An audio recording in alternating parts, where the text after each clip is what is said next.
बिहार में चुनाव की स्थिति को लेकर असमंजस लगातार बना हुआ है। कई पार्टियां अपने अपने दावे कर रही है, कई विधायक अपने जनसंपर्क में जुट गए हैं, तो कई विधायक ऐसे हैं जो अभी भी टिकट की मारामारी के लिए भाग रहे हैं। कई ऐसे भी हैं जो धरना प्रदर्शन पे, जैसे कि आपका जदयू के गोपाल मंडल जी को देख लीजिए, जो कि धरना प्रदर्शन पे बैठे हुए थे। तो कई ऐसे विधायक हैं जो नॉमिनेशन के लिए भी क्षेत्र में निकल चुके हैं। कई ऐसे विधायक हैं जो लगातार 4 बार से अपनी सीट पे जीत भी दर्ज करते हैं।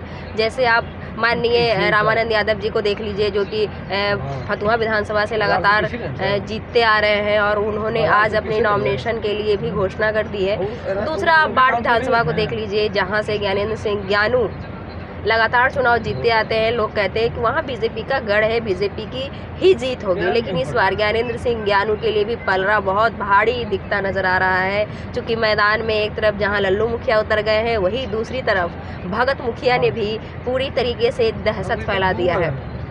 वहीं बीते दिन की अगर बात करें तो बीते दिन आनंद सिंह ने भी नॉमिनेशन करा लिया बाढ़ अनुमंडल में जाकर, जिसमें काफ़ी संख्या में लोग उपस्थित थे, काफ़ी संख्या में लोग उपस्थित होकर उनका समर्थन कर रहे थे। चूँकि माहौल चुनाव का है और बिहार में सरगर्मियां काफ़ी तेज हो चुकी है।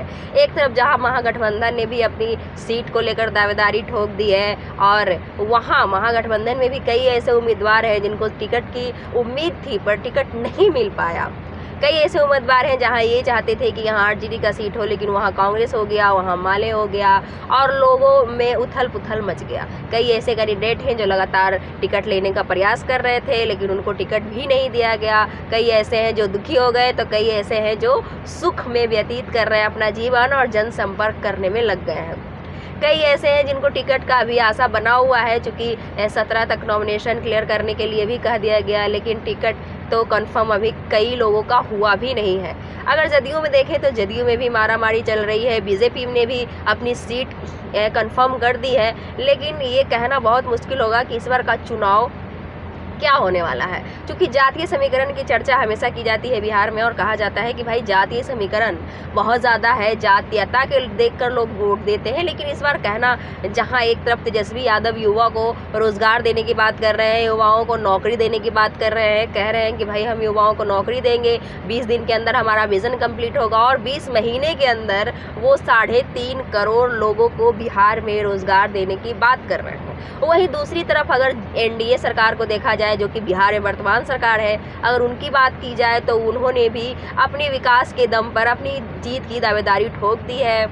एक तरफ चिराग पासवान जी को ले लिया जाए तो कई लोगों का ये भी कहना है कि उन्हें मुख्यमंत्री बनना चाहिए, लेकिन ये तो उम्मीद करना बेहूदी होगी, क्योंकि दूर दूर तक अगर 29 सीट उनको दी गई है तो नहीं लगता है कि दूर दूर तक उनको मुख्यमंत्री का चेहरा बनाया जाएगा। और एनडीए गठबंधन में हमेशा नीतीश कुमार सीएम रहे हैं, और इस बार कहना बहुत मुश्किल होगा, क्योंकि बिहार का माहौल पूरी तरह से गर्म है।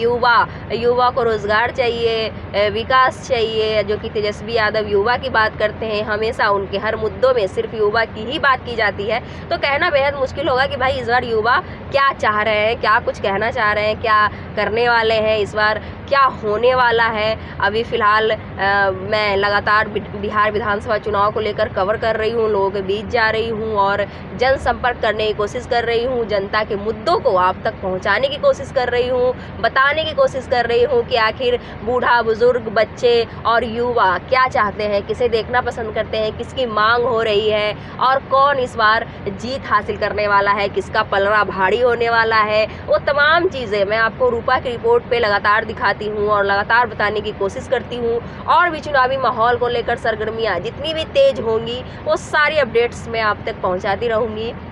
और एक बात बहुत स्पेशल है जो मैं आपसे बता दूँ, जदयू विधायक गोपाल मंडल, जो कि गोपालपुर के विधायक हैं, और उन्होंने जब धरना प्रदर्शन किया और जब धरना प्रदर्शन से वो वहाँ से हटे तो उन्होंने कहा कि भाई टिकट हमारी जेब में था लेकिन किसी ने चुरा लिया। तो भाई किसी ने चुरा लिया, और लगातार ये चोरी बिहार में, टिकट की चोरी बिहार में, आपको बता दें हम कि जो मेहनत कर रहे थे उनको टिकट नहीं दिया गया, बहुत सारी चीज़ें हैं जो एकदम उथल पुथल मचा हुआ है। बिहार चुनाव बहुत ही ज़्यादा इंटरेस्टिंग होने वाला है, बहुत ही ज़्यादा बढ़िया होने वाला है, धमाल मचाने वाला है।